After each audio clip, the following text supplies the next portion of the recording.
अध्याय 14 ब्लैकवाटर झील का भय।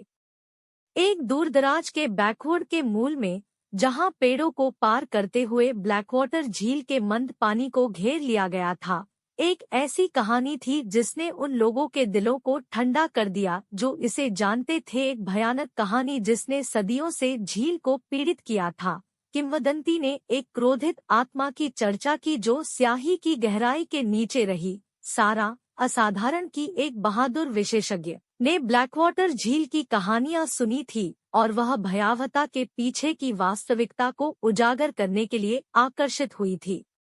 झील अपनी शांत सतह के साथ, जो नीचे के रहस्यों का गलत प्रतिनिधित्व करती थी, अस्पष्ट गायब होने और भयानक घटनाओं का स्थल थी। लोगों ने पानी में अजीब लहरों, गहराई से चढ़ने वाली डरावनी आकृतियों और एक दुखद पीड़ादायक गीत पर चर्चा की जो रात बढ़ने के साथ प्रतिध्वनित होता गया।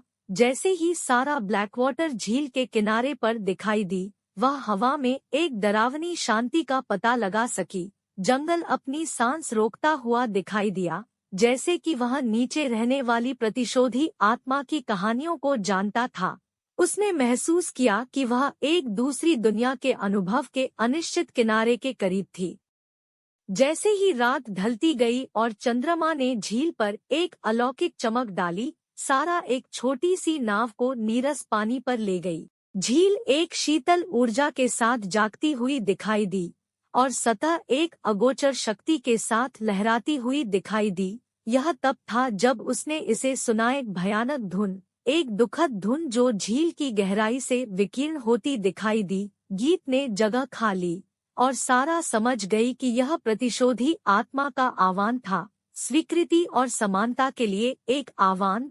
जैसे ही उसने झील की गहराई में देखा, एक आकृति उभरने लगी, एक अलौकिक संरचना जिसने एक अलौकिक प्रकाश उत्पन्न किया।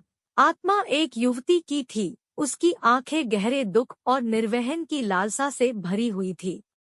आत्मा ने अपनी भयानक कहानी का खुलासा किया, स्नेह और विश्वासघात का एक विवरण, एक अवैध भावना जिसने उसे आदर्श अंत से कम प्रेरित किया था।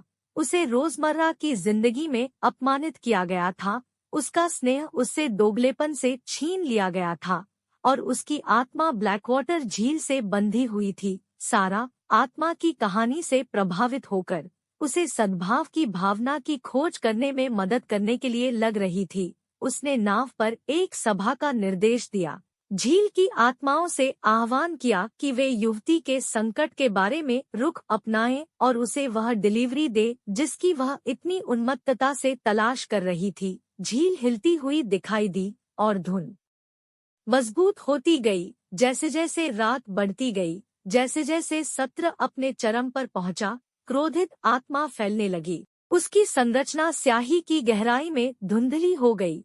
धुन धीरे धीरे गायब हो गई, एक भयानक शांति से प्रतिस्थापित हो गई। सारा प्रशंसा की दृष्टि से झील की गहराई में डूबने वाली आत्मा के रूप में दिखाई दे रही थी। उसकी आत्मा अंततः उस भयावहता से मुक्त हो गई जो उसे सदियों से परेशान कर रही थी। ब्लैकवाटर झील, जो कभी अपनी डरावनी कहानियों के लिए जानी जाती थी, वर्तमान में सद्भाव की स्थिति थी और क्रोधित आत्मा की किंवदंती एक निष्कर्ष पर पहुंच गई थी।